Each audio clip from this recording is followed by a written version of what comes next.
अस्सलाम वालेकुम स्टूडेंट्स। अब हम लोग देखने जा रहे हैं कि फॉर्मल लैंग्वेजेस क्या हैं। फॉर्मल लैंग्वेजेस आपके पास ओरिजिनली प्रॉब्लम्स हैं जिनको हम ऑटोमेटाइज करने जा रहे हैं, जो कि आपके पास फॉर्मल सेट ऑफ इनपुट्स होंगी और उन सेट ऑफ इनपुट से हम मिला के जो है वो कुछ ना कुछ आपके पास प्रॉपर वर्ड्स बनाएंगे, अल्फाबेट्स। लाइक मैं एक और कह देता हूं, लेट्स सपोज इंग्लिश लैंग्वेज है। अब इंग्लिश लैंग्वेज की अंडरस्टैंडिंग अगर देखें तो ये इटसेल्फ एक प्रॉब्लम है। हाँ, इसके बेसिक्स आपके पास जो होंगे सेट ऑफ वर्ड्स या अल्फाबेट्स, जो कि अल्फाबेट से मिलके बनेंगे। सबसे पहले आप अल्फाबेट डिफाइन करेंगे, उसके ये इनपुट्स ही है सारी की सारी। इन अल्फाबेट से मिलके आपके पास उस लैंग्वेज के कुछ कॉमन वर्ड्स बनेंगे जो कि आपके पास डिफाइन करेंगे उस लैंग्वेज के रूल्स को, जिससे उस लैंग्वेज के उस लैंग्वेज के रूल्स फॉलो कर रहे होंगे। और उससे मिल के आपके पास जो है उन वर्ड से मिलके आपके पास उस लैंग्वेज के जो है वो सेंटेंसेस बनेंगे, पूरे के पूरे रूल्स बनेंगे, ग्रामर बनेगी। ग्रामर आपके पास सेंटेंसेस पे ऑपरेट हो रही है, स्ट्रक्चर है उसका सारे का सारा। अब उस स्ट्रक्चर के बिहाइंड देखें तो वर्ड्स हैं, और वर्ड्स के बिहाइंड देखें तो अल्फाबेट्स हैं। तो फॉर्मल लैंग्वेजेस में भी आपके पास, ये सिर्फ इंग्लिश लैंग्वेज की अंडरस्टैंडिंग थी आपके पास। तो आप किसी भी प्रॉब्लम को जब देखते हैं तो उसमें कुछ ना कुछ वो इनपुट्स होती हैं कि जो हाँ जी आप इसमें क्या कुछ कर सकते हैं। फिर आपके पास इन इनपुट्स के रिस्पॉन्स में क्या होगा और उसके ऊपर हम रूल्स अप्लाई करते हैं, तो उनसे सारी की सारी चीजें बिल्डअप होती हैं। तो इसको देखते हैं, ये देखें, a formal language is a set of words that is strings of symbols drawn from A common alphabet. तो हमारे पास जब भी कोई प्रॉब्लम होगा तो उसके कॉमन सेट ऑफ अल्फाबेट होगा। ये वो एक्शंस होंगे जो हम उस पर परफॉर्म कर सकेंगे। A finite set of symbols, alphabets क्या हैं? A finite set of symbols, letters और tokens from which the words of the language may be formed.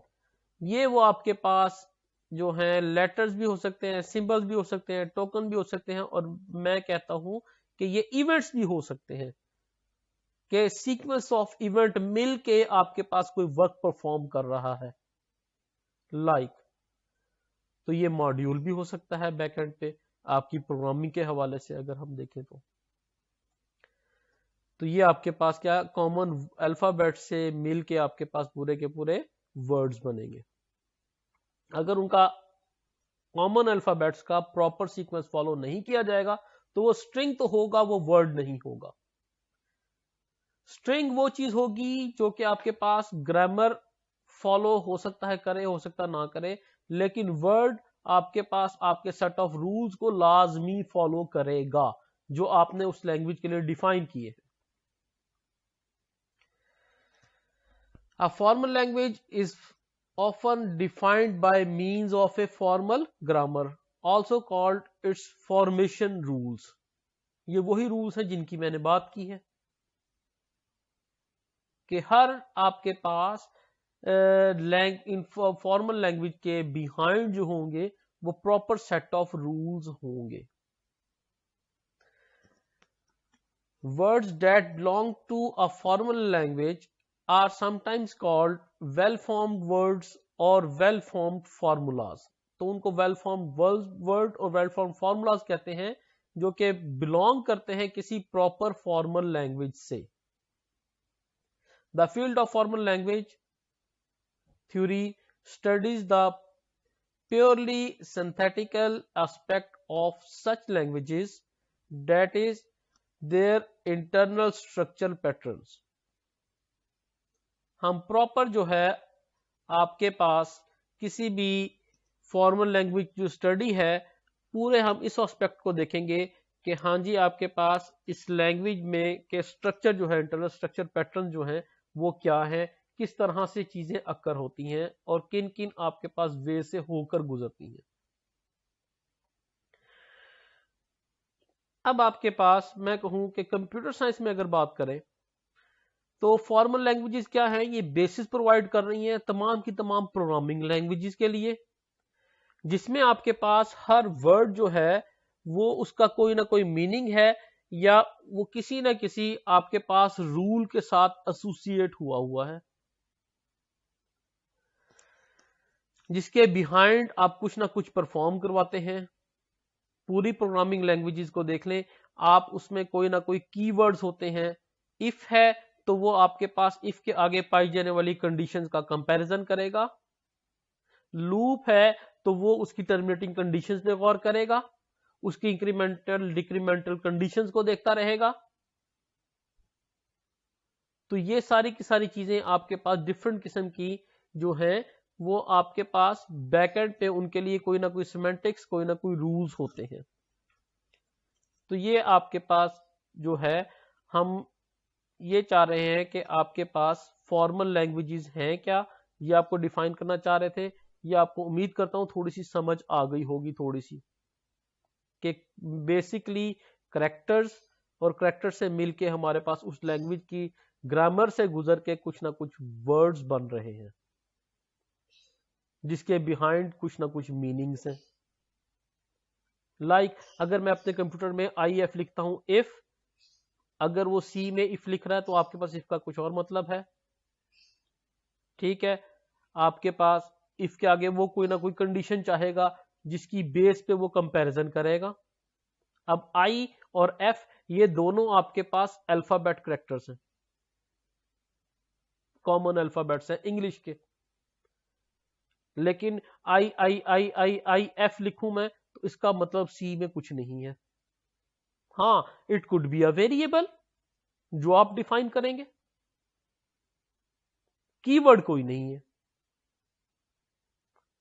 तो अब हम देखते हैं कि हम फॉर्मल लैंग्वेजेस को स्टडी क्यों करते हैं।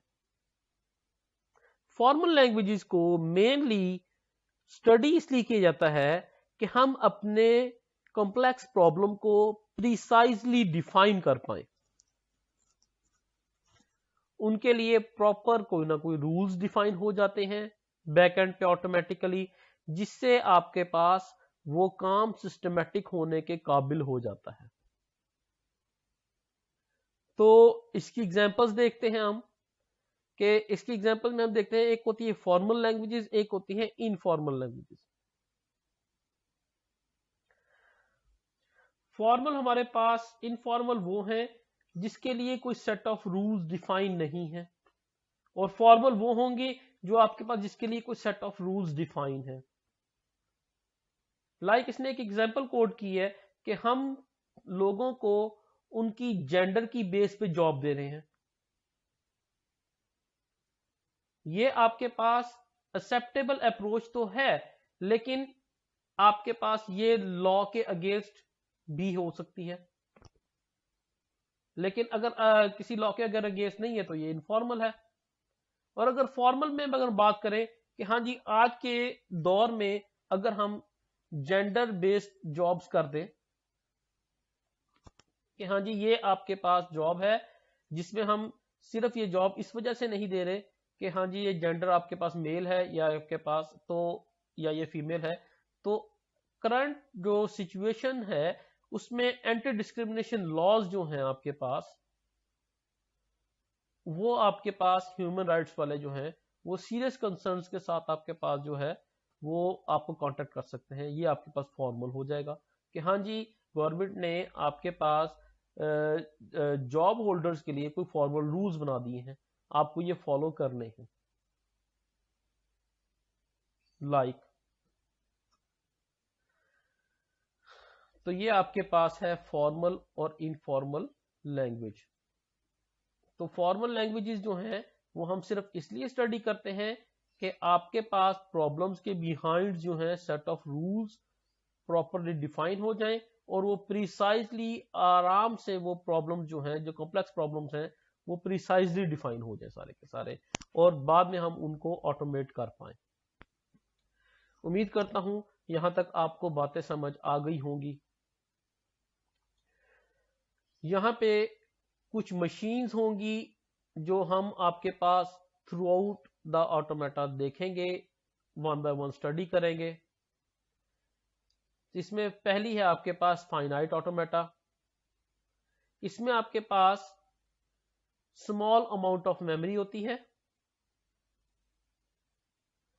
जो कि आपके पास जस्ट स्टेट टू स्टेट आपके पास वेरी करेगी, और ये आपके पास यूज होता है बहुत सिंपल चीजों को जो है वो मॉडल करने के लिए। उसके बाद पुश डाउन ऑटोमेटा है। पुश डाउन ऑटोमेटा में आपके पास डिवाइसेस जो है वो इनफाइनाइट मेमोरी जो है वो कीप कर रही होती हैं।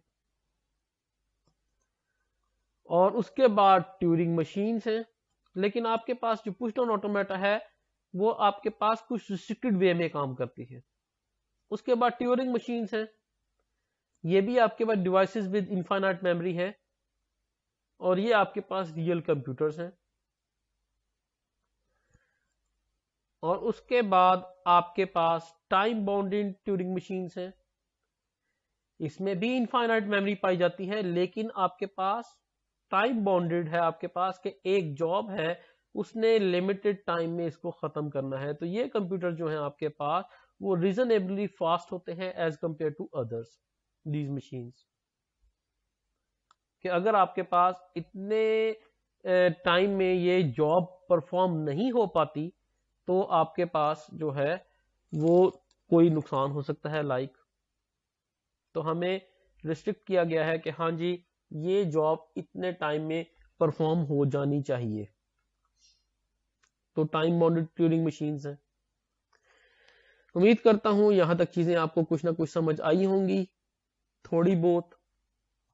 बाकी through out the course Aahista Aahista से आपके चीजें ये और खुल के सामने आएंगी और आपको ज्यादा बेहतर तरीके से समझ आएंगी। बाकी अपना ख्याल रखिएगा। अल्लाह आपका हामी नासिर हो। अल्लाह हाफिज।